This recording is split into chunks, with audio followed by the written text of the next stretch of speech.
And it's football night in New York. Ralph Vacchiano, Salicata, Mark Malusis. Ralph, that statement that I just read, what do you think it meant?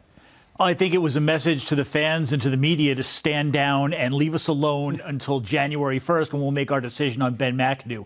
It wasn't a vote of confidence. They said they support him, but it wasn't really a strong show of support. It was just, we get it, we're mad, we're angry, we want to let you know that we're awake and we understand, but we're not doing anything until the season is over, so stop asking. Well, that's exactly right. I mean, Ralph nailed it. I mean, we have a process. If you're the Giants, we're going to stick to that process.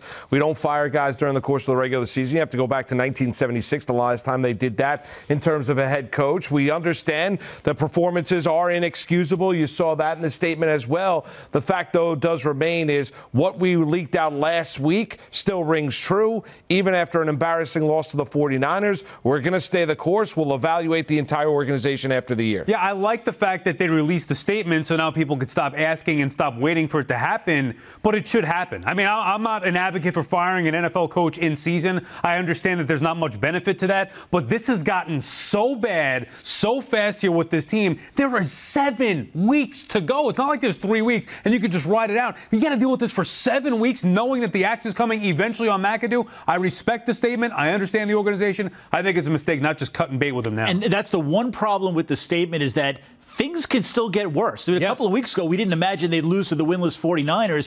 And when it really bottoms out and it's an empty stadium in December, we might still be wondering if they're going to change their mind. Well, that's really what comes to mind with me. It's home games. And Giants fans showing up not happy with the team, not happy with the fact that McAdoo and Reese are still employed by this Giants organization.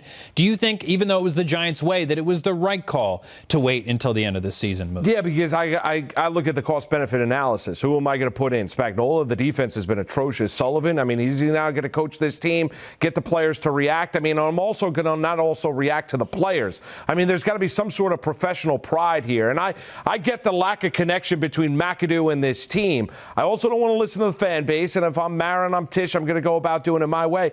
Listen, December, regardless of who is coaching this team, is going to be a ghost town. There'll be a lot of Eagle fans, a lot of Cowboy fans. There'll be nobody there on December 31st on New Year's Eve. So, I mean, the fact is this season is what it is. There's nothing you're going to do at this stage that is going to change it. So therefore, I think it is the right call. McAdoo's not going to survive this year. He is a dead coach walking. But the fact is nothing I do now is going to change the context of this year. Right, and you know, there's nothing you can do to get the players to start playing harder either. And honestly, if you fire the coach now, it's the white flag of surrender that we know is there, but now you've basically said it. And if the players are quitting on Ben McAdoo, who's actually their coach, what are they going to do for an interim coach? Again, this could get worse, and that's one way to make it worse. And it's not just about McAdoo. If it were me, I would also get rid of Jenkins. I would get rid of Eli Apple. You have to. I mean, look, these are changes that we know are coming anyway, but it's so bad right now with so long to go. I don't see the positive for keeping him around. I don't care who takes over as coach.